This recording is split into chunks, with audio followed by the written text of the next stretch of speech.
성경 말씀보다는 시를 하나 준비했습니다. 낙화라고 하는 이형기 시인의 시인데 제가 제 목소리로 한번 읽겠습니다.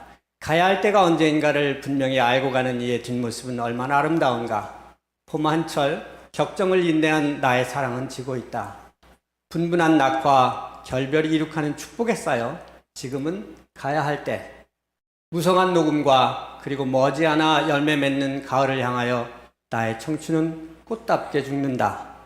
헤어지자 섬세한 손길을 흔들며 하롱하롱 콧잎이 지는 어느 날 나의 사랑 샘터에 물 고인 듯 성숙하는 내 영혼의 슬픈 눈. 제가 빨간 글씨로 만든 부분들은 제가 이 강의를 통해서는 전체적으로 강조하고자 하는 부분인데, 맨 마지막에 있는 샘터에 물 고인 듯 하는 그 부분은 눈물을 얘기합니다. 눈물을 의노한 그런 것인데, 꽃의 짐을 통해서 열매가 맺히고 그런 것처럼 우리의 인생이 죽음으로 인해서 또 다른 생명이 태어난다고 하는 그런 또 다른 의미조차 그것이 함유하고 있어서 제 마음에 쏙 들어서 이 시를 여러분께 소개해 드리게 되었습니다. 가야 할 때라고 할 때 어디로 가나 아니면 어디에서 가나 이런 두 가지가 있습니다. 그래서 영어로 해서 그 옆에다가 그 표현을 했는데, 앞에 보면 처갓집, 제가 지금 처갓집에 머물고 있습니다. 그래서 그 처갓집에 있다 보니까 어떤 마음이 있냐면 친가로 가고 싶다라든지 우리 집으로 가고 싶다. 장모님께서 계속 저한테 이런저런 말씀을 하시면 나 저건 듣기 싫은데 이럴 수도 있고요. 또 주시는 건 난 저건 먹고 싶지 않은데, 그런 경우도 있죠. 그런 마음에서 처갓집을 떠나서 우리 집으로 가는 그런 생각을 해봤고요. 또 손님이 있으면, 손님이 3일 넘으면은 냄새가 난다고 그렇게 말하지 않나요? 마찬가지로 손님도 어느 땐가는 떠나야 합니다. 가야 되는 거지요. 마찬가지로 이 세상, 우리는 이 세상은 떠나야 할 곳입니다. 영원히 이곳에 머물 수는 없지 않습니까? 마찬가지로 또 다른 하나는 가야 하는 곳, 지금 내가 하는 것은 여길 떠난다면 이번에는 와야 하는 곳입니다. 화장실 급하죠? 가야 하는 곳입니다. 이것은 내가 화장실로 가는 것이 오는 거죠. 화장실로 와야 해결을 할 수 있기 때문에. 그 다음에 병원도 마찬가지입니다. 내가 아프다면 그곳으로 와야 합니다. 마지막에 있는 본향은 우리 집은 이제 마찬가지, 제가 아까 집 설명을 드렸고 본향이라는 것도 마찬가지죠. 내가 결국은 가야 할 곳. 그렇게 해서 이제 고딕체로 두껍게 표현한 이 세상이라든지 그 본향은 내가 가야 할 곳이고 와야 할 곳, 하나님이 계신 본향, 내가 떠나야 할 이 세상, 그렇게 제가 표현을 해봤습니다. 제 강의에 들어가기 전에 세 사람을 여러분께 소개하고자 합니다. 그 세 사람의 첫 번째는 이 랜디 파우시라고 하는 사람인데, 그 사람이 쓴 책 마지막 강의라는 것이 한국말로도 소개되어 있는 것을 보았습니다. 이분은 1960년에 태어나서 2008년에 돌아가셨는데 췌장암으로 돌아가셨고, 그분이 돌아가시기 전에 췌장암이 사기였을 때 발견되었기 때문에 학교에서 강의를 하도록 부탁을 했습니다. 그래서 그 강의가 유튜브로도 발표가 되었고, 또 그것이 선풍적인 인기를 끌면서 또 책으로도 발간이 되었는데, 제가 이분이 돌아가실 그 즈음 2008년이면 학교에서 가르치는 걸 시작한 지 한 3, 4년 정도 되었을 때인데, 그렇기 때문에, 그리고 또 이분은 또 저와 나이도 동갑입니다. 그러다 보니 48살에 죽어가는 젊은 교수의 모습이 왠지 저에게 투영되면서 그분이 하는 말씀이 제게 꽂혔다고 그렇게 생각할 수 있습니다. 했던 그 강의 중에서 하나는 인생의 장벽들은 우리를 막기 위해서 거기 있는 것이 아니라 얼마나 간절히 그 건너편에 건너가기를 원하는지를 보기 위한 시험이다라고 하는 말이 있었고, 그 장벽이라는 말은 그 자신에게 있어서 여러 가지 장벽이 있었지만 그 48년 동안 살면서 많은 것들을 이루는 데 있어서 그 장벽들을 열심히 넘어감으로 해서 인생을 이루었다고 하는 나는 이루었다. 마치 예수님께서 선상에서 말씀하셨던 것처럼 그러한 자신의 삶의 역동성, 그것을 말해주고 있고요.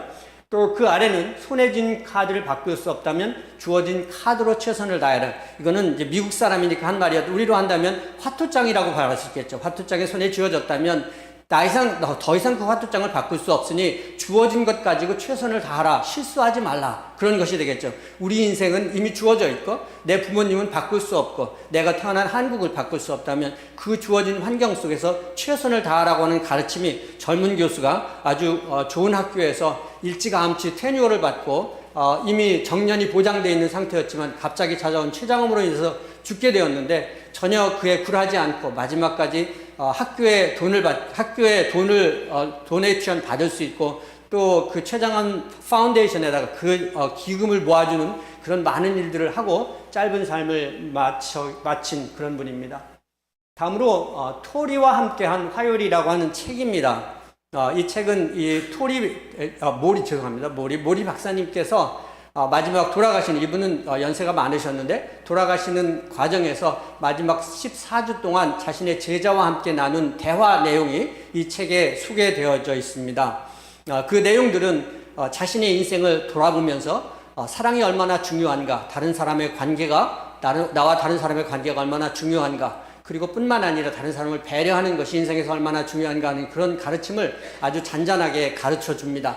그런데 이 책이 제가 소중하게 느껴지는 부분은 제가 가르쳤을 때 그 학생은 졸업하고 의대에 갔었는데 그 학생이 저희 집에 와서, 저희 단칸방이었는데 저희 집에 와서 거실에서 저와 함께 자면서 이 책을 저에게 선물로 주었습니다.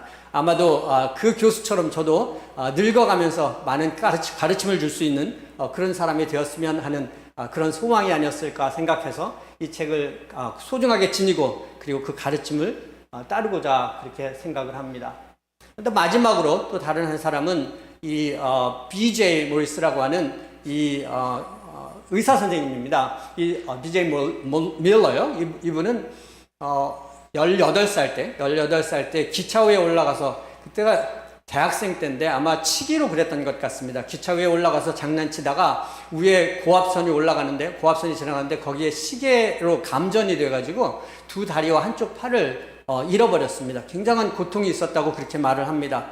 하지만 그 고통을 이기고, 죽음의 고통을 이기고 마침내는 의사가 돼서 자기 자신이 다른 사람의 고통을 치유하는 그런 의사가 되었을 뿐만 아니라 말기암이나 말기병으로 인해서 고통하고 있는 그런 사람들의 고통을 경감시키고 그 죽음이 얼마나 소중한가, 삶이 얼마나 소중한가 바꿔 말하면 그것을 가르쳐주는 그런 역할을 감당하고 있고, 그 밑에 있는 엔드게임이라고 하는 것은 2008년에 나온 다큐멘터리인데, 2018년 그 다큐멘터리를 통해서 이 마지막에 이제 삶이 얼마 남지 않은 6개월 정도밖에 살지 못하게 된 사람들이 어떻게 그 삶을 이루어 나가야 되는지, 죽음을 준비해 나가야 되는지를 보여주는 그런 귀중한 다큐멘터리입니다. 저를 소개해드리고자 합니다.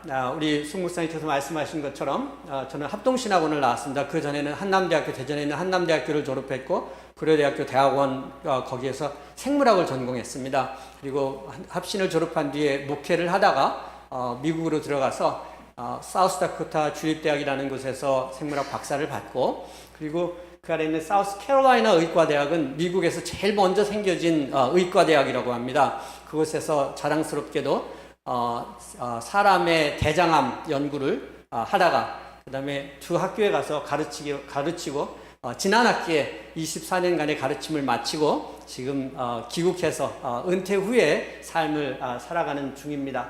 그 옆에 있는 사진은 우리 가족의 현재 가족 사진인데 저에게는 딸이 하나 있고 두 손녀가 있으며 뒤에 있는 그 외국 사람들은 저의 사돈들이고 그 앉아있는 털복숭이 그 녀석이 제 사위입니다. 저는 어렸을 때 꿈이 3가지가 있었습니다. 하나는 목사가 되고 싶었고, 교사가 되고 싶었고, 또 의사가 되고 싶었습니다. 아시는 것처럼 저는 목사입니다. 목사일 뿐만 아니라 3명의 다른 목사가 있는 그런 가정에 사위로 들어갔습니다. 잠깐 소개해드리겠습니다. 우리 장모님, 어머님, 그리고 처남, 그리고 저희 집사람 잠깐 자리에서 일어나시면 좋겠습니다. 네, 감사합니다. 우리 장모님도 목사님이시고 처남도 현재 안양에서 목회를 하고 있습니다. 그리고 두 번째로 저는 교사이고 싶었는데, 아시는 것처럼 저는 24년간 동안이나 미국에서 교수로서 살 수 있었습니다. 마지막으로 의사의 꿈이 있었는데 저는 그것을 이루지 못했지만 제 제자들을 통해서 많은 학생들이 생물학과, 한국과 달라서 미국은 먼저 학부에서 생물학과를 한 다음에 그 다음에 이제 대학원 과정으로 의대를 가게 됩니다. 의전원하고 비슷한 그런 시스템이죠. 그러다 보니 저 밑에서 배우고 졸업하고 다른 의대로 간 학생들이 꽤 많이 있습니다. 여기 있는 이 사진은 그 중에 하나인데 저희 집에서 저녁을 먹는 그런 사진입니다. 이 중에는 수의사도 있고 또 간호사도 있고 저 뒤에는 의사도 있고 또 임상병리사도 있습니다. 제게 큰 자부심을 주는 그런 학생들이 거기에 있습니다. 그런 면에서 저는 제 꿈을 참 감사하게도 다 이루었다고 그렇게 말씀드릴 수 있습니다. 제가 이 어떻게 살 것인가, 어떻게 죽을 것인가 하는 이 주제에 대해서 생각하게 된 근본적인 원인은 제가 가르쳤던 과목에 있습니다.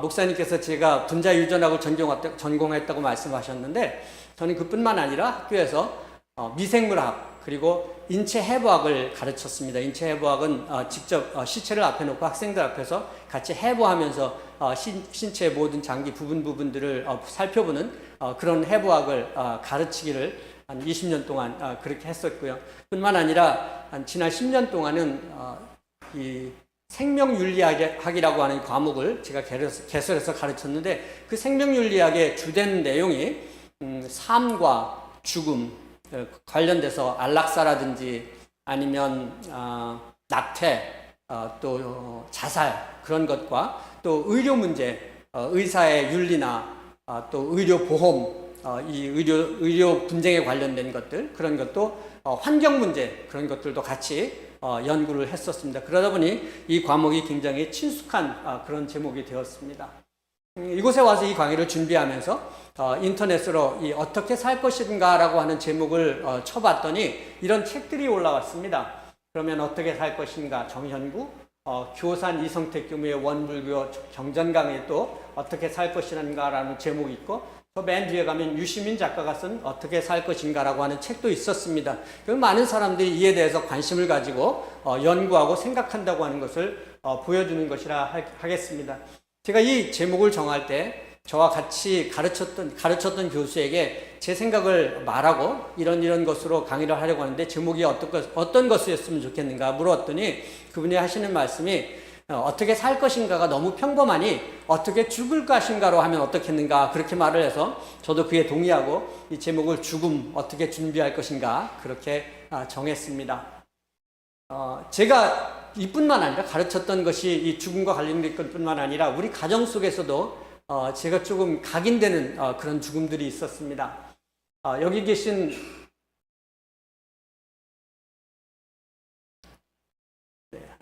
이 왼쪽에 있는 사진의 중간에 있는 그 여자분, 그분이 옷고름이 있는 그분이 저희 어머님이십니다. 어머님께서는 제가 고등학교 3학년 때 돌아가셨는데 일찍 결혼하셔가지고 아들 하나를 낳았는데 그 남편을 결핵으로 잃었습니다. 젊은 나이에. 그리고 나서 재가를 하셨는데 그 재가한 가정은 바로 이제 그 옆에 계신 분이 저희 아버님이신데 아들 둘, 딸 하나 있는 집안에 그런데 거기도 마찬가지로 상처를 하셨고 그런 가운데 같이 연합하게 된 것입니다. 그래서 이제 제가 그 사이에서 나왔는데 그런 중에 제게는 또 동생이 있었습니다. 두 분 사이에서. 근데 그 동생이 몸이 약해서 제가 유치원 다닐 때 죽게 되었습니다. 근데 저한테 있는 그 일종의 트라우마처럼 그 생생하게 기억나는 그런 장면이 있는데 아버님께서 그 동생을 산에다 묻고 지게를 쥐고 대문 안으로 들어오는 모습을 어머님께서 마루에 앉아서 바라보시면서 얼마나 통곡하셨는지 그 유치원을 마치고 집에 왔을 때 그 엄마의 그 모습이 지금까지도 제게 각인되어 있습니다. 그런데 그 어머님께서는 그 옆에 있는 사진은 저희 두 형님과 누님이고 그 아래가 접니다. 나이 차이가 많이 나죠? 그런 결혼 내력 때문에 그렇습니다. 하지만 그 가정에서 저는 굉장히 많은 사랑을 받았고 지금도 저희 형님은 저를 아들들보다 더 끔찍하게 그렇게 사랑을 해주시는 그런 가정에서 행복하게 그렇게 살고 있습니다. 하지만 그 어머님이 제가 고등학교 3학년 때 돌아가셨다고 했는데 그 인종을 제가 지켜보지 못했습니다. 왜냐하면 저는 형님 댁에서 유학을 하고 있었고 제 고향은 충남 당진인데 그러면서 당진에 사시던 어머님께서 위암으로 돌아가실 때 저는 고3으로 체력장 연습을 하고 있었습니다. 그 어머님께서 위암으로 돌아가시게 된 배경 중에 하나가 그 데리고 온 아들이 속을 너무나 썩여가지고 그러다 보니 그 스트레스 때문에 아마 위암이 걸리신 거 아닌가 그런 생각이 듭니다. 그 어머님이 돌아가시는 것을 막내 아들이 보지도 못했으니 얼마나 눈을 감으시기 힘드셨겠어요. 그 생각이 제게 또 아픔이 돼서 고3 때부터 공부를 하지 않아서 또 한동안 속을 썩인 그런 경우가 있었습니다. 그러니 이 죽음이라는 것은 제게 있어서는 항상 제 언저리를 맴도는 그런 것들이었습니다. 사도 바울에게는 가시가 있었다고 합니다. 그 찌르는 가시가 자신이 너무 받은 은혜가 커서 교만할까봐 하나님께서 가시를 주셨다고 그렇게 얘기하는데 혹자들은 그것이 육체에 있는 질병이라고도 하고 또 다른 어떤 정신병일 수도 있다고 간질이었다 뭐 이런 말들도 있었는데 그는 그런 것을 통해서 오히려 그 자신에게 있는 가시가 자신이 하나님의 일들을 감당하는데 훨씬 더 크게 사용될 수 있도록 그런 역할을 했다는 것을 볼 수 있었는데 그 옆에 있는 두 가지 책, 죽고 싶은 사람은 없다, 어느 날 죽음이 만나자고 했다. 이 두 책은 이 죽음과 관련한 굉장히 잘 알려진 유명한 그런 서적들인데 그 두 책을 쓰신 분들이 의사들입니다. 근데 그분들이 이 책을 쓰게 된 동기가 본인들이 가지고 있는 질병 때문에 고통 때문에라든지 아니면 우울증 때문에 죽음을 여러 번 생각했다가 그것을 극복하고 난 뒤에 자기가 생각했던 그 죽음을 돌이켜서 다른 사람들에게 죽음은 어떤 것인가 그것이 긍정적으로 받아들일 수 있는 부분들을 이 책에서 서술하고 있습니다. 이 하이데거라고 하는 철학자는 자기의 삶 전체가 죽음을 준비하는 삶이었다고 그렇게 말합니다. 인간은 죽음에 이르는 존재다 그렇게 표현을 했는데 사실 이 죽음이라는 것은 자연에서 당연한 일부 아닙니까? 살아있는 생명체는 당연히 죽게 되어 있습니다. 그것이 식물이든 곤충이든 동물이든 우리 인간도 마찬가지입니다. 사슴 이야기라고 쓰였는데 제가 여기 오기 전에 며칠 전에 그러니까 한 달 전 정도 될 것 같습니다. 우리 집 앞에서 있었던 일입니다. 앞에 물 웅덩이가 있는데 사슴 한 마리가 숫사슴인데 아주 관도 커다란 그런 사슴이 와서 웅덩이 근처를 뱅뱅 돌면서 어쩌다가는 웅덩이에 들어갔다 나오기도 하고 그렇게 하는 일을 아침 내내 해서 한나절 동안 하는 것을 보고 걱정이 돼서 그런 것을 담당하는 사람한테 전화를 해가지고 와서 좀 봐달라 이걸 어떻게 하면 좋겠느냐 했더니 그 사람이 와서 보더니 하는 말이 사람에 비유하면 이것이 아주 나쁜 독감에 걸렸다는 겁니다. 그래서 몸에 열이 많이 나서 그 열을 식히기 위해서 그 안에 웅덩이 안에 들어왔다 나왔다를 반복하는데 이 경우에 있어서 우리가 좀 놔두고 하루 더 지켜본 다음에 내일까지도 계속 그 일을 반복하거나 만약에 이 사슴이 거기에 주저앉아 있다면 이 사슴은 살아나지 못할 것이고 내일 아침에 일어났을 때 그 사슴이 그 자리에 없다면 이거는 안에 들어가서 가족과 합류해서 다시 건강을 회복한 것일 것이다. 그러니까 하루 좀 두고 보자는 그런 말을 했습니다. 그래서 제가 그 다음날 아침에 일어나자마자 나가봤더니 아닌 게 아니라 사슴이 그 자리에 없었습니다. 건강을 회복해서 들어갔다는 얘기겠죠. 자연에서 이 죽음이라고 하는 것은 그렇게 아주 자연스럽게 어떤 때는 죽음이 자연스럽게 찾아오고 어떤 때는 그것이 회복되어 돌아갈 수도 있습니다. 하지만 같은 생명체인 사람의 경우에는 이 죽음이라는 것이 훨씬 더 복잡해지고 미묘한 그런 상황에 처해지게 되었습니다. 물론 그것은 이 과학과 의학의 발전 때문에 그렇게 된 것이지요. 여러분은 죽음을 어떻게 정의하십니까? 숨이 끊어진 것이 죽음일까요? 아니면 심장이 멎은 게 죽음일까요? 아니면 뇌파가 없어지는 그런 상황이 죽음일까요? 그 각각의 정의에 따라서 그 죽음의 정의에 따라서 어떤 사람은 실제로 죽은 것이고 그럼에도 불구하고 어떤 사람은 실제로 죽지 않은 것으로 판명될 수도 있습니다. 마찬가지로 그 아래 생명에 대한 것도 마찬가지입니다. 어떻게 생명을 정의해야 합니까? 우리 기독교에서는 그 생명을 죽이는 것을 아주 큰 죄악으로 여깁니다. 왜냐하면 인간의 생명은 하나님이 주셨기 때문입니다. 그러니 그 생명이 정의되는 순간에 따라서 우리가 사람을 죽였는지 아니면 그냥 어떻게 할까요? 현재 발달되고 있는 과정에 있는 배아를 죽인 것인지를 판명할 수 있게 되겠지요. 여러 가지가 있습니다만 한 가지는 아마도 이 난자와 정자가 합해지는 그 결합해서 수정되는 그 순간이 생명의 잉태가 시작되는 것이다. 그게 생명이다. 그렇게 생각할 수도 있고요. 아니면 한 14주 정도 지나고 나면 14일 정도, 2주 정도 지나고 나면 생겨지는 어떤 그 뇌파의 문제라든지 아니면 심장의 고동이라든지 또 아니면은 그 생명체가 엄마의 몸을 중간에 낙태처럼 나와 있을지라도 생명을 계속 유지할 수 있다면 그때가 바로 생명이 시작되는 순간이다. 이렇게 말하는 사람도 있고요. 아니면 아예 몸에서 나와서 엄마의 몸을 떠나서 그 탯줄이 잘라져 있는 그 순간부터가 생명의 시작이라고 보는 그런 소견도 있습니다. 그러니 이 생명의 정의도 죽음의 정의와 마찬가지로 굉장히 복잡한 그런 것들이 있습니다. 이 성경에서는 이 자연에 더불어서 그 생명에 대해서 정의한 것을 볼 수가 있는데 그 한 알의 밀알이 땅에 떨어져 죽지 아니하면 한 알 그대로 있고 죽으면 많은 열매를 맺느니라. 아시는 것처럼 우리의 몸은 나중에 썩어서 다시 다른 몸으로 태어날 수 있습니다. 생명으로 태어날 수 있습니다. 다시 말해서 죽은 육체가 가지고 있는 유기적인 것들이 유기물들이 다른 생명체에게 도움을 주는 거죠. 우리가 살아가는 중에는 다른 생명의 살을 먹기도 하고 아니면 풀을 먹습니다. 그런 것들은 그들이 만든 생명체로 인해서 만들어진 것들인데 마찬가지로 우리가 알지 못하지만 우리 몸이 썩은 다음에는 우리 몸에 만들어져 있는 수소라든지 산소라든지 탄소라든지 이런 것들이 다른 형태로 결합되어서 다른 몸으로 태어나게 되는 것이죠. 그런 면에 있어서 이 생명의 현상이 윤회된다고 하는 것은 실제로 굉장히 성경적이고 과학적인 그런 말인 셈입니다. 이제 우리 한국 사람으로 돌아와서 몇 가지 말씀을 같이 나누고자 합니다. 우리 한국 사람들이 가지고 있는 죽음과는 또 이 유럽 사람들이나 또 동남아 사람들이나 다른 사람들이 가지고 있는 죽음과 좀 다를 수 있습니다. 그 이유는 우리가 접했던 종교들 때문에 그렇습니다. 오랜 기간 동안 무속신앙이 있었고 불교가 있었고 유교가 있었고 지금 우리는 그 기독교의 영향 아래에 살고 있습니다. 무속신앙이나 유교 같은 경우에는 굉장히 현세적이라고 그렇게 알려져 있습니다. 다시 말해서 지금 이 땅에서의 삶이 굉장히 중요하다는 것이지요. 공자의 경우에는 그 제자들이 무엇이 죽음이냐 그렇게 공자한테 물었더니 그 공자가 하는 말이 너희들은 사는 것이 무엇인지도 모르면서 죽음에 대해서 알고 싶어 하느냐라고 하며 아예 죽음에 대한 생각 자체를 끊었다고 합니다. 그만큼 이 현실 세계에 대한 생각이 컸던 것이지요. 그리고 그 무속신앙에서 보면 이 죽음이라는 것을 마치 저승사자에게 끌려가는 것으로 그렇게 표현이 됩니다. 다시 말해서 내가 죽는 것은 나의 그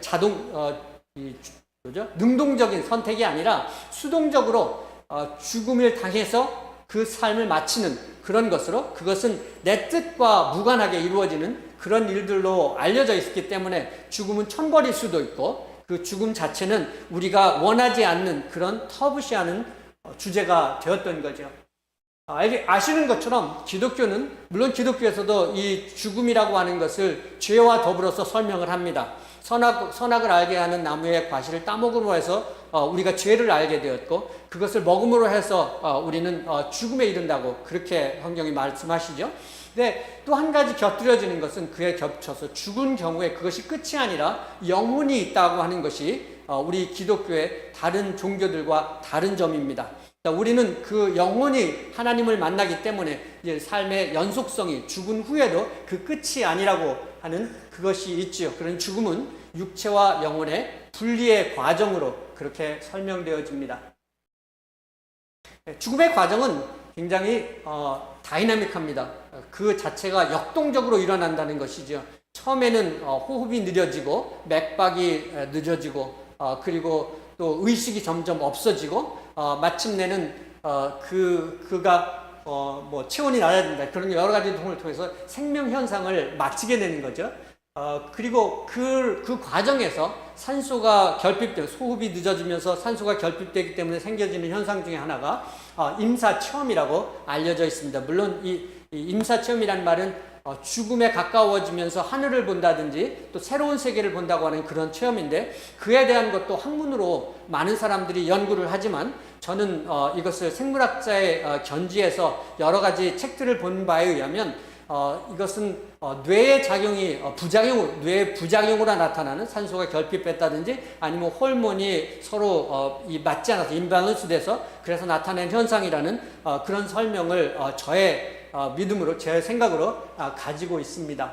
그리고 마지막으로 그 자기분해라고 하는 것인데 우리 육체가 죽게 되면 죽음 전에 있었던 그 효소들이 예를 들어서 단백질을 분해하고 또 이 탄수화물을 분해하던 그런 효소들이 실제로 우리의 몸의 부분에 단백질도 있고 탄수화물이 있잖아요. 그 내 몸을 이루고 있는 근육은 단백질이잖아요. 그런데 그 효소들이 내 몸에 이 공격을 해서 내 몸을 소화시키는데, 내 몸을 부패시키는데 훨씬 더 빨리 이루어질 수 있도록, 그래서 한 2달이면 완전히 뼈만 남고 모든 육체가 해부될 수 있도록, 분해될 수 있도록 그렇게 하는 역할을 그 몸에 있는 효소들이 한다고 합니다. 그게 바로 그 자기 분해라고 하는 것입니다. 우리 죽음은 우리 삶에서 피할 수 없는 것이고, 그렇다면 왜 우리는 그 죽음이라는 것에 대해서 자꾸 피하려고 할까요? 죽음은 회피할 수 없는 것인데도 불구하고 그 죽음이라는 것에 대해서 이야기하거나 생각하는 것을 회피하는가 하는 것입니다. 미국에서 연구한 결과를 봤는데 대략 한 90%의 임산부들은 출산을 위해서 준비한다고 합니다. 다시 말해서 10% 정도의 사람들은 준비할 수 있는 여력이 없거나 모르고 임신한 과정이 있을 수 있겠죠. 하여튼 한 90% 정도의 사람의 경우에 자기가 임신해서 이 아이를 낳을 후를 준비한다는 데 비해서 우리 사람의 경우에는 한 3% 정도, 그 정도가 자기의 죽음을 예비하고 준비한다고 합니다. 굉장히 아이러니지 않습니까? 마치 애를 가졌으면 그 출산하는 것이 당연한 것처럼 우리가 살아있다면 죽는 것이 당연한데 왜 그 죽음에 대해서 준비하지 않는가 하는 그런 질문이 있습니다. 봤더니 가장 많은 부류 속하는 것이 이 두려움이라는 것이었습니다. 어떤 것이 두려움인가? 첫 번째로 어느 누구도 죽었다가 살아난 사람이 없다는 사실입니다. 그렇기 때문에 내가 경험하지 못한 것에 대한 두려움이죠. 처음에 치과에 갔을 때 그 두려움을 기억하실지 모르겠습니다. 그 주사를 맞을 때 그런 경험이죠. 이런 것들은 한 번도 해보지 않았기 때문에 그것이 무엇인지 모르는 그것에 대한 두려움이 있고요. 죽은 상태에 대한 두려움, 죽어서 관 속에 들어있는 것, 아니면 무덤 속에 있는 것, 아니면 그 화장되는 과정, 그런 것에 대한 두려움입니다. 그 다음에 죽는 과정에 대한, 이건 주로 고통에 대한 것이죠. 그 사랑하는 사람을 떠나고 남겨두는 두려움. 저는 지금 저희 작은 형님 댁에 이렇게 가서 잠을 자거나 그렇게 하는데, 형님은 지금 몸이 불편하신 형수님을 간병하시고 연세는 80이 넘으셨습니다. 제가 이런 강의를 하는 것을 알고 계시지만 한 번도 저에게 이거에 대해서 물어보시거나 저와 상의를 하신 적이 없습니다. 저는 그 마음의 무거운 것, 그 두려운 것을 알기 때문에 한 번도 그것을 드러내서 형님과 대화를 하지 못했습니다. 제가 여러분께 이렇게 대화를 나눌 수 있는 것은 여러분이 그런 처지에 가기 전에 미리부터 먼저 이것에 대해서 자꾸 생각하고 연습하고 그렇게 하실 수 있기를 바랍니다.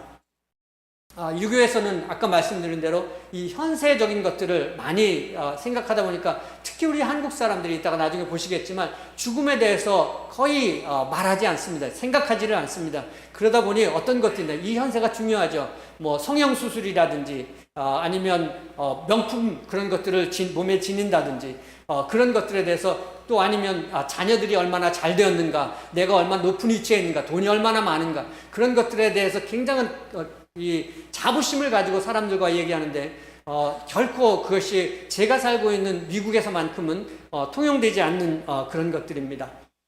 그리고 마지막으로 죽음과의 유리입니다. 우리가 죽음을 볼 수 있거나 경험할 수 있는 일이 아주 제한적이라는 거죠. 전에는 할아버지 할머니가 돌아가시는 모습을 옆에서 목격하는 그런 일들이 많았거든요. 저는 저희 큰아버님께서 돌아가시는 것도 가서 뵌 적이 있었는데, 그러나 지금은 할머니 할아버지 돌아가셨다는 걸 부모님을 통해서 듣잖아요. 그리고 장례식장에 모시기 때문에 내가 그 모습을 실제로 볼 수 있는 일을 극히 듭니다. 뿐만 아니라 어린아이 같은 경우에는 보지 못하도록 일부러 그렇게 막기도 하지 않습니까? 제가 여기에 와 있는 동안에 제 사돈댁에 제 시할머니, 그러니까 제 딸의 시할머니께서 돌아가셨는데, 아이가 그 두 애 아까 보셨는데 손녀 둘을 데리고 가서 할머니를 보여드리며 할머니께서 돌아가셨다, 이 돌아가신 게 무엇이다라고 하는 것을 설명했다고 저한테 얘기하더라고요. 얼마나 자랑스러운지 모르겠어요. 우리는 그 죽음이라는 것이 너무 많이 떨어져 있어요. 저기 그로서리에 가게 가면, 식물용품점에 가면, 장육점에 가면 그 고기들이 있잖아요. 아주 빛도 선홍빛으로 좋고 예쁘게 포장되어 있어서 뭐 이마트나 그런 데 가면은 그 자리에서 이렇게 고를 수 있는 그 얼마나 맛있게 생긴 고기들이 많이 있어요. 하지만 우리가 관과하는 것은 그 고기들이 거기까지 오기 전에 그 도축되는 과정, 그 과정들을 생각하지를 못해요. 그러다 보니 이 죽음은 우리 삶에서 너무 멀리 떨어져 있는 거예요. 그러다 보니까 우리 특별히 한국에서는 이 죽음이 우리의 대화 가운데서 자리를 잡지 못하는 것이 아닌가 그런 생각이 듭니다. 이제 앞으로 몇 개의 그래프를 제가 보여드릴 텐데요. 이 그래프는 한국생명윤리학회와 충남대학교 유교연구소 두 가운데서 각각 다른 시기에 하나는 2010년, 하나는 2012년 연구한 것을 종합해서 제가 표로 만든 그런 것입니다. 이걸 보면 몇 가지 질문들이 있고요. 그 아래 기독교, 불교, 천주교, 무교, 종교와 관련된 분해가 있고요. 그 다음에는 결혼과 관련해서 미혼, 기혼, 이혼, 사별 그렇게 나누어지고 그 다음에는 학력에 따라서 중졸 이하, 고졸, 대졸 이상 그런 식으로 나눠서 그 사람들이 가지고 있는 이런 질문들에 대한 답변을 알아본 것입니다. 첫 번째로 나는 현재의 삶에 만족하는가 라고 하는 질문인데 그에 대해서 만족한다라고 하는 대답이 기독교인의 경우에 53% 그리고 불교나 천주교는 대략 10%, 20% 그렇게 떨어지게 나타나는 것을, 그러니까 다른 종교에 비해서 기독교인들이 비교적 삶에 대해서 만족하고 있다라고 하는 그런 뜻이죠. 그렇지만 좀 놀라운 것은 오직 한 53%, 그러니까 2명 중에 1명은 자신의 삶에 대해서 만족하지 못한다는 그런 뜻이 되겠지요. 저는 여러분께 뭐 손을 들어보라 그렇게 하진 않지만 한번 생각해 보시기 바랍니다. 과연 나는 내 삶에 대해서 만족하고 있는가, 그런 것입니다. 두 번째로, 나의 미래는 밝다. 당신의 미래는 밝다고 생각하십니까? 그렇게 물었더니 기독교인들이 70% 이상, 72% 정도가 그렇다고 대답했습니다. 일반적으로 높게 나타나는데 다른 종교에서도. 근데 50%가 현재는 그렇게 내가 잘 행복하지 않지만, 지금 나는 그렇지 만족하지 않지만 앞으로 만족할 수 있다. 앞으로는 좋아질 것이다라고 하는 그런 희망이 있다고 하는 것을 볼 수가 있습니다. 한 가지 제가 여기서 볼 수 있는 것은 저 사별이라고 하는 미혼, 기혼, 이혼, 사별인데 그 사별의 부분을 한번 쭉 둘러보시기 바랍니다. 앞으로 지나갈 때도 상대적으로 많이 낮게 나타나죠. 나중에 한번 결론을 제가 한번 짚어보겠습니다. 그 다음으로 인생은 살만한 가치가 있는가라고 하는 질문입니다. 그에 대해서 기독교인의 80% 이상이 인생은 살 가치가 있다 그렇게 생각하는 반면 불교도는 70%, 10% 이상 낮은 모습을 볼 수가 있습니다. 아시는 것처럼 불교도는 윤회 사상에 처해 있기 때문에 자신의 삶이 다른 동물이나 곤충이나 다른 생명체의 삶과 그지 다르지 않다라고 생각하기 때문에 어쩌면 인생의 가치를 덜 느끼는 것이 아닌가 생각이 듭니다. 보시는 것처럼 사별은 굉장히 낮아서 40% 이하로 그 가치가 없다라고 그렇게 느끼고 있는 것을 볼 수가 있습니다. 그리고 또 한 가지는 한국에서 나타나는 특성이라고 볼 수 있는데 학력이 높을수록 그 돈을 벌 수 있거나 부를 축적하거나 그 좋은 직장을 갖거나 할 수 있는 그런 가능성이 더 많기 때문에 그러다 보니 이런 면에 있어서도 전체적으로 보면 학력이 높을수록 더 삶에 대해서 좋게 그렇게 판단하는 것을 볼 수 있습니다. 다음에 내 인생에는 확실한 목표가 있는가, 삶의 목표가 확실한가 하는 질문인데 기독교는 65% 그 정도, 불교, 천주교에서 좀 높게 그렇게 나타나 있습니다. 하지만 그렇게 크게 차이 나지 않고 대략 한 70% 정도 앞뒤 70% 정도 사람들이 자신의 삶의 가치를 제대로 인식하고 있다고 그렇게 얘기합니다. 마찬가지로 보시면 사별에서 내 삶이 어떤 목적이 없이 사는 것 같다라고 하는 그런 생각을 가지고 있는 것을 볼 수 있습니다.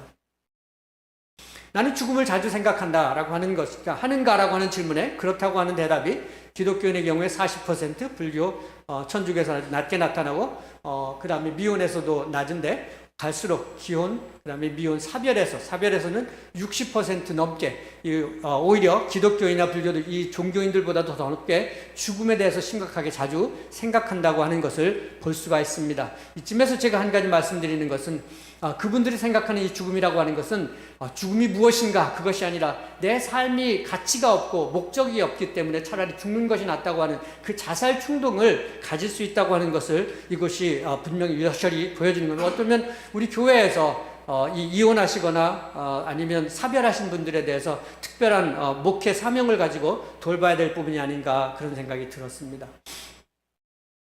그 다음으로 나는 죽음이 두렵다라고 하는 것인데 기독교인의 한 18%, 20% 조금 미칩니다. 그리고 불교, 천주교에서도 그 정도 나타나고, 그 다음에 중졸이야 고졸이야 대졸 이상 거기 그 사람들은 이게 자신이 죽음을 두렵다는 죽음에 대해서 두렵다는 생각을 덜 한다고 하는 건데, 이쪽에 비해서 저렇게 높게 나타나는 게 다른 어떤 특별한 카테고리가 없는 것을 보면 그 결과에 어떤 잘못이 있지 않을까 하는 그런 생각이 드는데, 그걸 차치하더라도 우리가 보면 일반적으로 이 죽음에 대한 두려움이 별로 없다는 것이 보여집니다.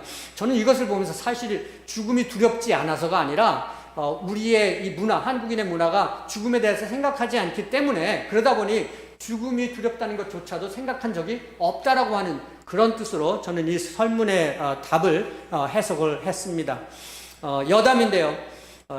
아까 보셨죠? 제 사위, 이 털복숭이요.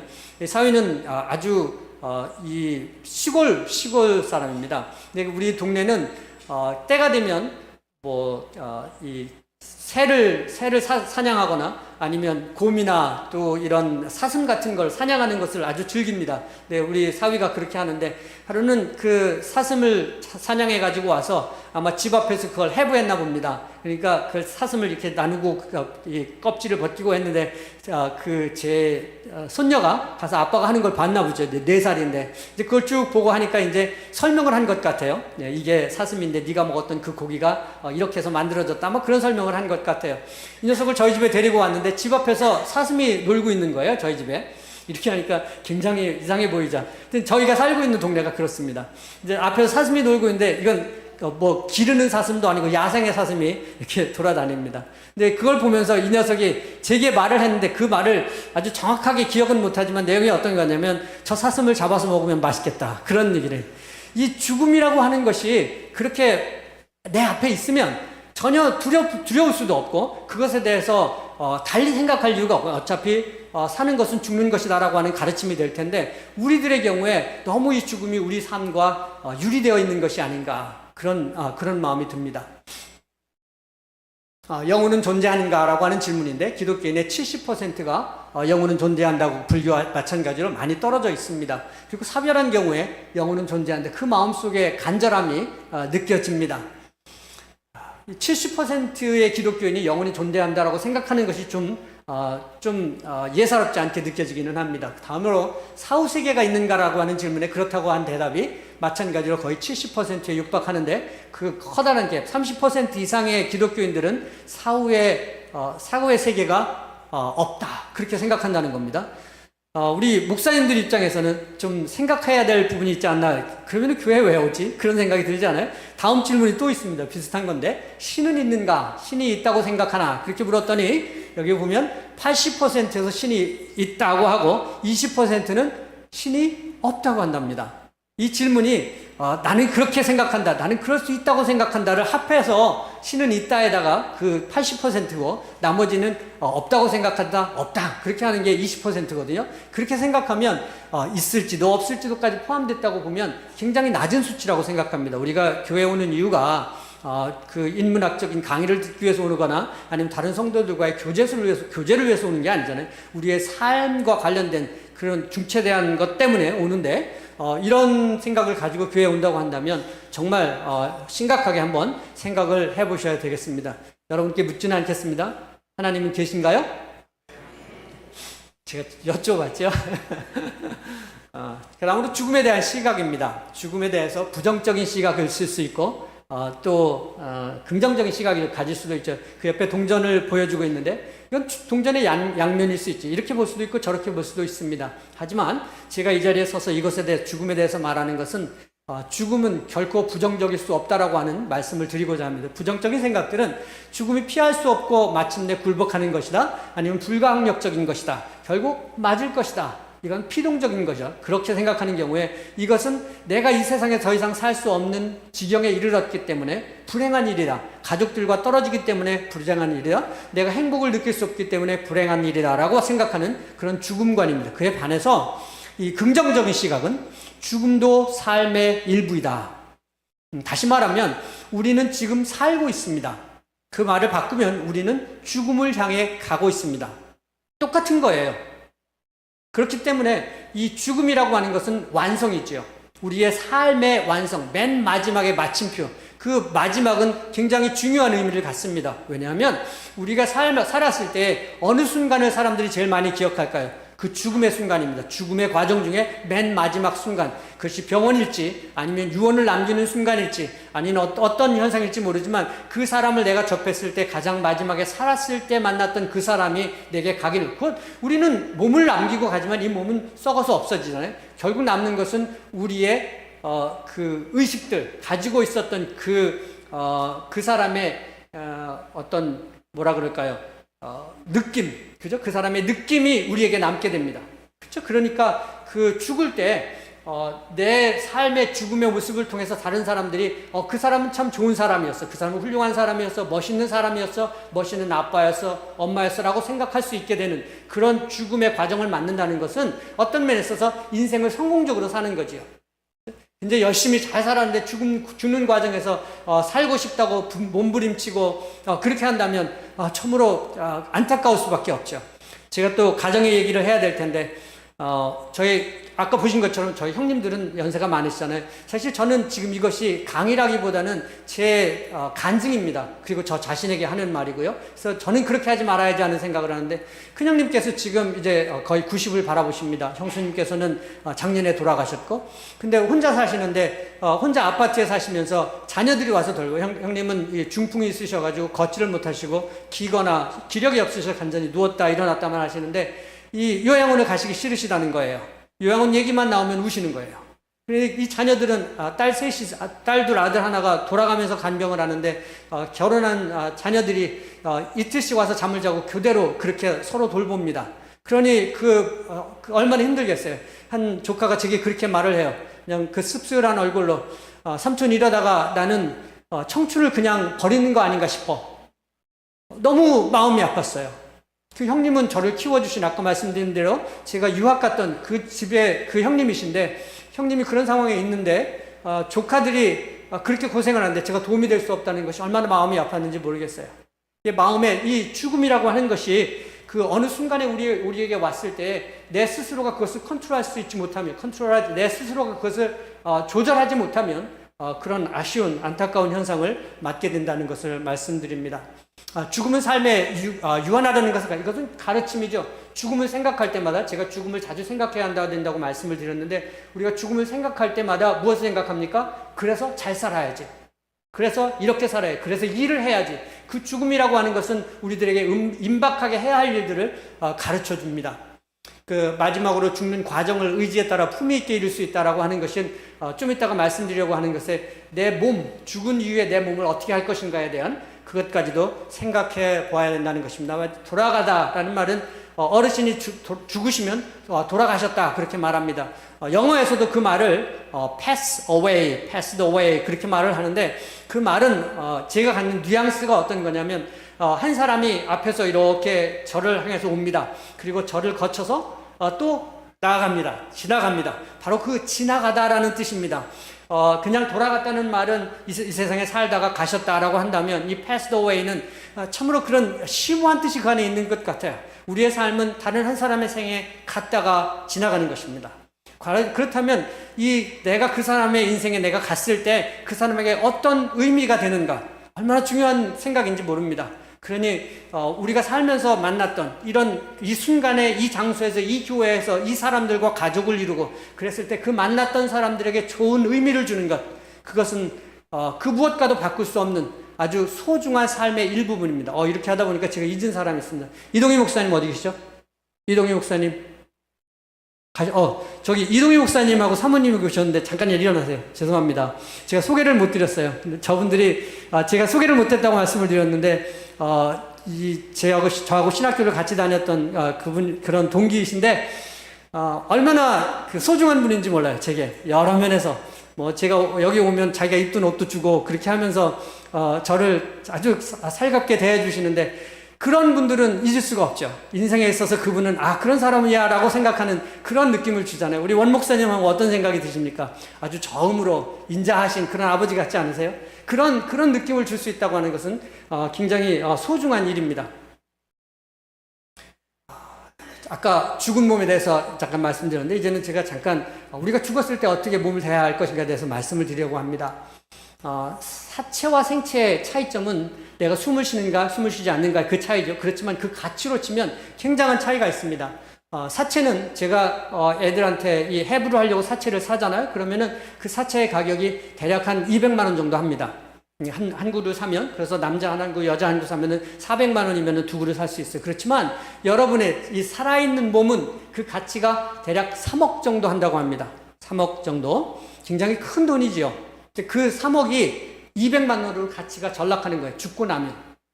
그렇다면 내가 아직 살아있을 때 이 3억 가치가 있는 이 몸을 다른 사람에게 줄 수 있다면, 몸의 일부를 줄 수 있다면 그것만큼 가치 있는 일이 어디 있겠어요. 나한테는 돈이 없지만 그보다 소중한 것을 다른 사람에게, 어떤 경우에 이게 3억이라고 하는 것은 장기 일부를 말하지만 심장이라든지 폐라든지 뇌라든지 그런 것들은 그 어떤 가치로 환산할 수가 없는 거예요. 그렇게 생각한다면 여러분들은 굉장한 무한한 가치를 지니고 있는 이 몸을 가지고 있는 것입니다. 그렇다면 죽음이 내게 왔을 때 내 몸을 어떻게 할 것인가 한 번쯤 심각하게 고려하셨으면 좋겠고, 우리 목사님들께서는 마찬가지로 성도님들이 그런 일들에 발벗고 나설 수 있다면 좋겠다는 생각이 듭니다. 장례의 문화에 대해서 이렇게 보여주는데, 죽음 시신을 어떤 식으로 그들이 처리하는가 하는 걸 보면, 인도네시아에는 죽고 나면 죽은 사람을 미라가 되더라도 끝까지 거기에서 옷을 갈아입히고 그런 치장을 하고 한다고 합니다. 같이 생활을 한다고 그래요. 그리고 필리핀의 어떤 부족은 이런 낭떠러지에다가 이렇게 올려서 관을 매달아놓는다고 그렇게 얘기하고요. 저 파푸아뉴기니에서는 그 죽은 시신의 일부를 그 아이들에게 먹인다고 해요. 특히 뇌를. 그 이유는 그 지혜를 자녀들이 갖도록 하기 위해서 그렇게 한다고 합니다. 그 저기 네팔은 어떤 부족은 그 죽은 뒤에 몸을 시신을 잘라서 새들에게 주는 그런 장례 절차가 있고요. 아시는 것처럼 인도에서는 이렇게 화장을 해서 그 겐지스강에 뿌리는 그런 일을 합니다. 미국에서는 이 장례의 경우에 그 부패 방지 처리를 합니다. 그렇게 해서 한 3, 4일 정도 지나고 나면은 이 시신을 볼 수 있도록 저렇게 뚜껑을 열어서 놓고, 그래서 장례를 치르고 가서 시신에게 키스를 하거나 손을 만지거나 이렇게 하고 갈 수 있도록 그렇게 하고, 그 다음에 그 매장을 합니다. 이 사체 증기는 사체 기증은 죄송합니다. 사체 기증은 제가 재활용의 극치라는 표현을 썼는데, 이 한국은 재활용이 굉장히 잘 돼 있잖아요. 그러다 보니까 여러분들은 이 재활용의 의미를 잘 아실 겁니다. 그 100원짜리도 재활용을 하고요. 신문 한 장도 재활용을 하잖아요. 그런데 이 3억이 되는 내 몸을 그냥 땅속에 파묻어서 그 가치 없게 버리시겠습니까? 그 생각을 한다면 이거는 가장 큰 의미의 재활용이 아닐 수 없습니다. 그 창조의 질서에 따른다는 말은 아까 미국의 장례 절차에 대해서 제가 설명을 드렸는데, 시체 방부 처리를 하면 그 방부 처리한 거는 길게는 100년까지도 썩지 않는다고 해요. 얼마나 정말 잘못된 처리인지 몰라요. 거기에 들어가는 화학약품이 많으니까 말이죠. 그러니 제가 생각할 때 이 우리 한국의 장례식은, 장례 절차를 보면 그 삼배가 또 굉장히 쉽게 이렇게 부패되고 녹아나잖아요. 그런 면에 있어서 좋은 그런 장점이 있습니다. 하지만 매장하기 전에 먼저 사용할 수 있는 장기를 떼어서 다른 사람, 필요한 사람에게 준다는 것은 굉장히 의미 있는 일이 아닐까 싶습니다. 예수님께서 하신 말씀, 내 이웃을 내 몸과 같이 사랑하라, 친구를 위하여 목숨을 버리다. 예수님께서 하신 일이 바로 우리를 위해서, 친구를 위해서 목숨을 버리신 거잖아요. 여러분도 그에 이렇게 반열에 설 수 있기를 바랍니다. 한국의 경우입니다. 100만 명당 8명, 9명 정도가 기증하겠다고 하는 장기 기증의 의사를, 이건 몸의 기증이 아니라 장기입니다. 장기 일부, 예를 들어서 각막이라든지 피부라든지 그런 것들을 기증하겠다고 하는 의사를 가지고 있다는데, 우리 한국의 기독교인이 17% 정도 된다고 합니다. 그렇다면 100만 명이면 그 중에 17만 명이 그죠? 100만 명이 17만 명이 그 장기 기증의 의사를 나타내는데, 우리 9명 정도가 그렇게 한다고 하니까 우리 기독교인으로서도 부끄러운 일이 아닐 수 없습니다. 계속 그 장기 이식을 필요로 하는 대기자들의 숫자가 올라가고, 또 마찬가지로 그 숫자가 올라가기는 하지만 그 숫자에 많이 못 미치는 것을 볼 수 있었습니다. 이 저와 같은 이런 죽음에 대해서 연구하는 사람들, 그 사람들이 하는 학문을 죽음학이라고 그렇게 말을 하는데, 이 죽음학에서 하는 것은 어떻게 죽음을 적극적으로 수용해서 사는 동안에 그 죽음이 내 인생에 영향을 미칠 수 있도록 할까 하는 그런 것들을 고민하는 그런 학문으로 비교적 새로운 학문이지만 굉장히 활발히 그런 것에 대한 생각들이 이루어지고 있는 것을 볼 수 있습니다. 사람들은 죽은 뒤에 내가 어떻게 기억될까라고 하는 것에 대한 많은 생각을 하고, 할 수 있으면 오래 살 수 있기를 바라는 것. 진시황이 그랬죠. 불로초를 부어오라고 그 백성들에게 얘기했다는 거는 그런 어떤 영생이나 장수에 대한 소망이 있고, 아니면 정신적으로 살 이 신앙, 우리가 가지고 있는 기독교의 신앙에서는 우리가 죽는 것이 끝이 아니다라고 해서 영속성 있는 신앙, 그런 것들을 우리가 믿고 따르고 있습니다. 뿐만 아니라 또 다른 한 가지는 우리의 유산을 남김으로 해서 자녀들에게, 또 어떤 경우에는 무슨 기금을 마련하고 거기에 자기 이름이나 자기 호를 넣음으로 해서 계속해서 그 이름이 이 세상에 남기를 원하는 그런 경우도 볼 수가 있습니다. 이제는 이제 남은 인생을 우리가 어떻게 준비해야 될까라고 하는 그런 것으로 들어가려고 하는데, 결론에 이르게 됩니다. 플라톤의 인생에서 내가 한 모든 일들은 내가 죽음을 연습한 것이다라고 그렇게 말을 했습니다. 그 다시 말하면 내 삶의 과정은 그 죽음에 이르기 위한 것이었다라고 하는 그런 말이 되겠습니다. 성경에서는 이 결혼식에 가는 것보다는 장례식에 가는 것이 지혜로운 사람의 모습이다. 결혼식에 그 시끌벅적한 그것보다는 죽음이라고 하는 것이 우리에게 결과적으로 우리 모두에게 올 텐데, 그것이 무슨 의미를 주는지, 저희 아버님께서는 그런 장례식에 다녀오시면 한동안 이렇게 식음을 전폐하시고 한 일주일 동안 그렇게 힘들어 하셨던 걸 보는데, 그것은 바로 내 자신을 돌아보게 된 그런 과정이 있기 때문에 그렇습니다. 그렇기 때문에 이 죽음을 자꾸 생각하는 것은 내가 지금 어떻게 살아야 될 것인가 하는 것을 한 번 더 돌이켜보게 만듭니다. 예수님이라면 어떻게 하실까라든지, 내일 죽음이 온다면 내가 오늘 어떻게 할까, 내 죽음은 주변 사람들에게 어떤 영향을 줄까, 이런 생각들을 계속 반복해서 죽음과 함께 생각한다면 하루하루의 삶을 좀 더 의미 있고 값지게 그렇게 살 수 있지 않을까, 그렇게 생각합니다. 그 예수님이란 어떻게 하실까라고 하는 것은 이 서양의 기독교인들이 WWJD라고 하는 것을 이렇게 손목에다 붙이고 다니면서 가끔씩 돌아보며 내가 지금 이런 결정을 해야 되는데 우리 예수님이라면 어떻게 결정을 하실까 하는 그런 운동이라고 그렇게 볼 수 있습니다. 이제 몇 가지 제가 여러분과 제 생각을 나누려고 합니다. 어떻게 죽음을 준비할 것인가 하는 건데요. 첫 번째로 할 일들을 미루지 말라는 것입니다. 그 시와 때는 우리가 모르죠. 제가 여기 온 뒤에 제가 아는 지인 세 분이 미국에서 돌아가셨습니다. 아까 말씀드린 대로 한 분은 사돈 쪽에 계신 분이 돌아가셨고, 다른 한 분은 저와 같이 가르쳤던 그분은 물리학과 교수였는데 그분이 돌아가셨습니다. 그리고 한 분은 제 딸이 다니는 교회에 우리 딸 그 가족과 그 시댁 가족과 굉장히 가깝게 지내던 분인데 그분이 또 돌아가셨습니다. 그 마지막에 말씀드린 그분의 경우에는 자기의 손자들을 데리고 극장에 갔답니다. 이제 추수감사절을 지났는데 추수감사절 맞아서 극장에 데리고 갔는데 거기서 영화를 보다가 심장마비로 돌아가셨다는 거예요. 정말 모를 일이에요. 우리의 죽음이라는 것은 참으로 알지 못하는 순간에 그렇게 찾아옵니다. 그 시와 때를 모릅니다. 지금이 실천하기 가장 좋은 때이다. 미루지 말라는 것이죠. 내가 헛되이 보낸 오늘은 어제 죽으니까 갈망하던 내일이다. 가장 큰 시간 손실은 뒤로 미루는 일과 기다리는 일이다. 한 일들보다는 하지 못한 일들 때문에 더 많이 후회한다. 그렇게 하면 그 중에 용서를 빈다든지 사랑한다고 말한다든지 그런 것을 하지 못했기 때문에 후회하고, 그 사랑을 표현하지 못했던 것들이 돌아가시는 분이 마음속에 남게 되는 것들을 많이 봅니다. 가장 많이 하는 후회들은 저축이나 운동이나 공부나 여행, 효도, 이건 한국 사람들한테 물었던 그런 설문이었는데 사람들이 저런 말을 했다고 합니다. 지금이 가장 빠릅니다.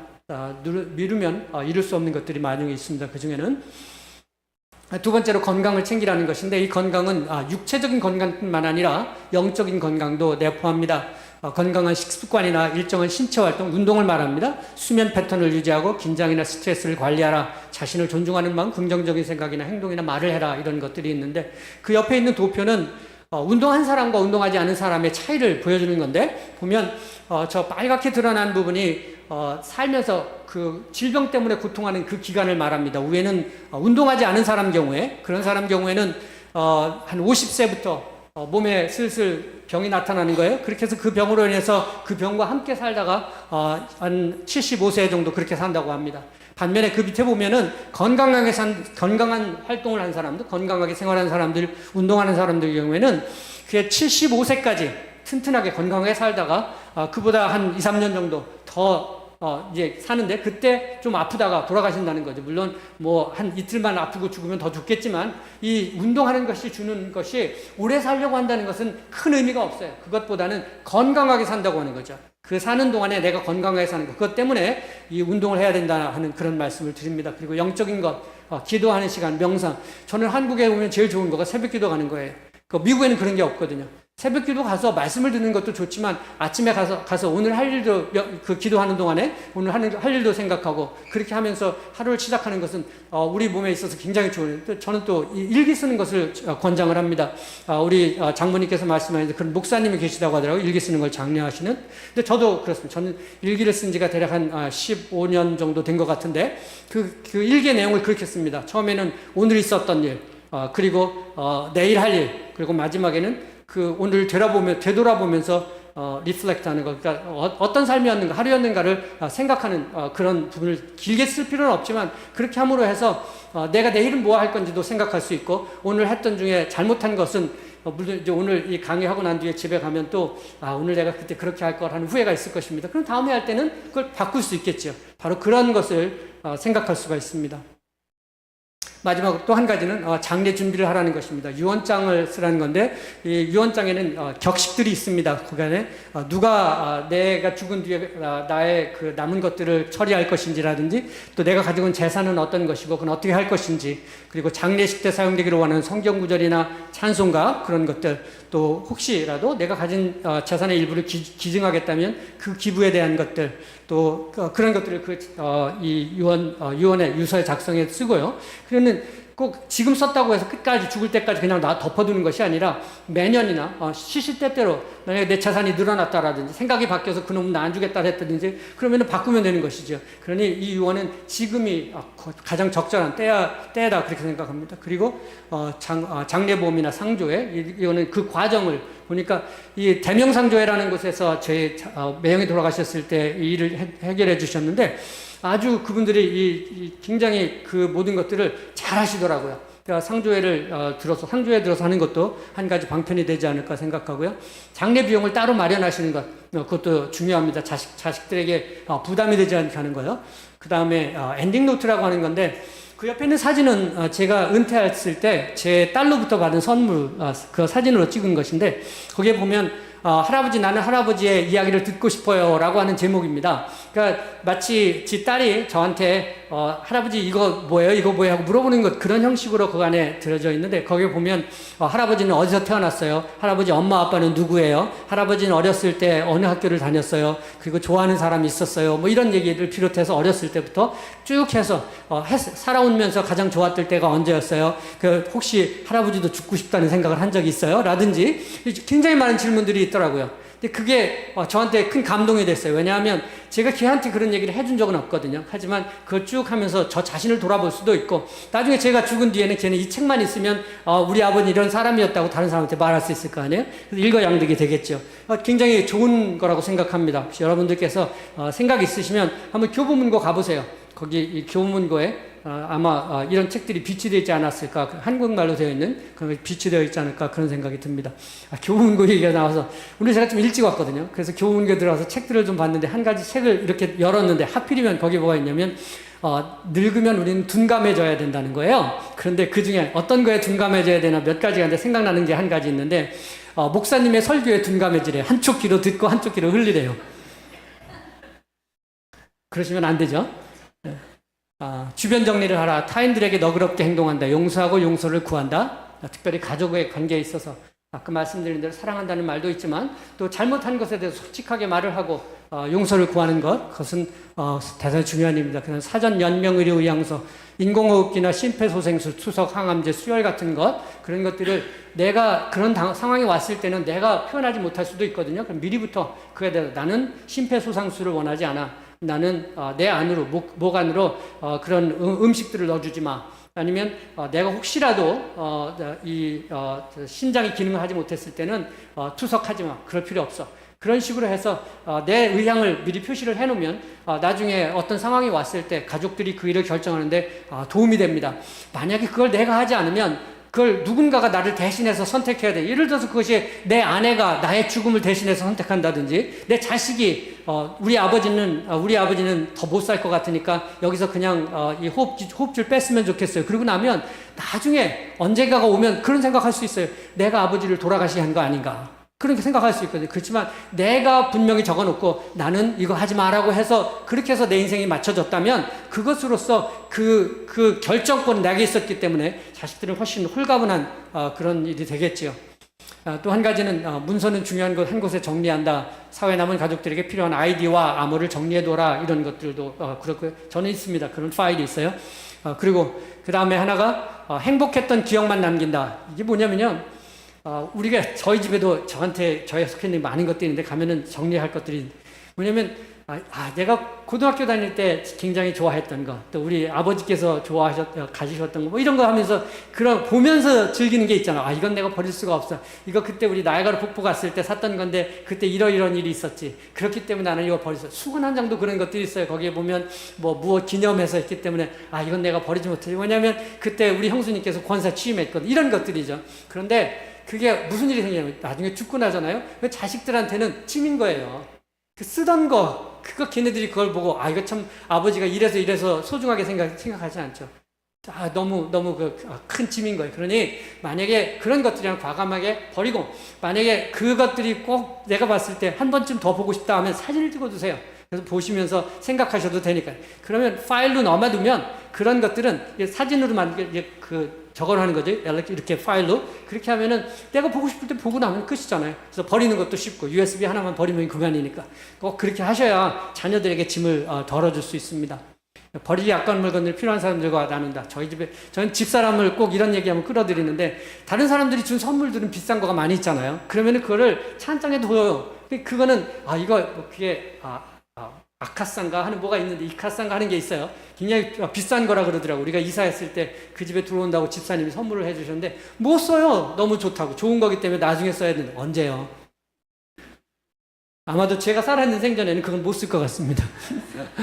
네. 마지막입니다. 이제 좋은 죽음이란 무엇인가 라고 하는 것인데 well dying. 내 생의 성공은 좋은 죽음이다. 아까 말씀드렸죠? 어떻게 살았는가? 마지막 종착역의 모습이 가장 중요한 일입니다. 한국에서도 이렇게 된 과정에서 법을 제정하는 중에 있다는 그런 말을 들었습니다. 좋은 죽음이라고 했을 때 여러분은 무엇이 좋은 죽음입니까? 라고 물었더니 좋은 죽음은 고통 없이 죽는 죽음이다. 늙어서 죽는 자연사가 좋은 죽음이다. 준비할 시간적 여유가 있는 죽음이 좋은 죽음이다. 가족에게 짐이 되지 않는 죽음이 좋은 죽음이다. 가족들 앞에서 죽는 죽음이다. 또 아니면 선하게 살다 죽는 죽음이 좋은 죽음이다. 각자 자신이 가지고 있는 가치관이 다르죠. 이걸 보면 대부분의 것들은 어떤 것은 아닌 것도 있지만 내가 주장할 수 있어요. 그렇게 죽을 수 있어요. 근데 그것을 준비하지 않으면 어느 순간이 왔을 때 내가 원하는 좋은 죽음을 맛보지 못하고 죽을 수 있다고 하는 것을 기억하시기 바랍니다. 이게 비디오인데 시간이 8시 반이어서 저는 이거는 그냥 넘어가겠습니다. 닉 보이치치라고 하는 사람이 있는데 그 사람은 두 팔이 없고 두 발이 없습니다. 그저 한 발 하나가 약간 조금인데 자기는 그걸 이 닭다리라고 얘기를 하면서 표현을 하던데 그런 사람이 두 개의 대학교 학위를 가지고 있고 그리고 돌아다니면서 이 전도사로 일을 해요. 그 사람이 하는 말이 그거였어요. 내 인생은 내가 즐기는 것이다. 다른 사람이 나를 보면서 나를 불쌍하게 여길지 모르지만 나는 행복하다. 그래서 너무 슬퍼하지 마. 인생은 행복한 거야. 그 사람이 주는 그런 말이 이 비디오에 있습니다. 넘어가겠습니다. 죽음 앞에서는 소유는 사라지고 존재만 남습니다. 아까 말한 대로 그 호랑이는 가죽을 남긴다면 사람은 이름을 남깁니다. 여러분이 돌아가셨을 때 남은 사람들은 여러분을 어떻게 기억하시겠습니까? 이 영어로 되어 있는 거 죄송합니다. 제가 한글로 쓴 게 있었는데 여기에는 그게 없네요. 내용이 어떤 거냐면 내가 태어났을 때 나는 응애응애 울고 있었는데 내 주변에 있는 사람들은 다 그걸 보면서 좋다고 웃고 그러지 않았습니까? 만약에 내가 죽는 자리에 왔을 때에 내가 죽는 모습을 보면서 다른 사람들이 아쉬워서 울고 슬퍼할 때 나는 그들을 보면서 스마일 웃으면서 그렇게 보낼 수 있다면 그것이 성공한 죽음이 아닐까요? 네, 감사합니다.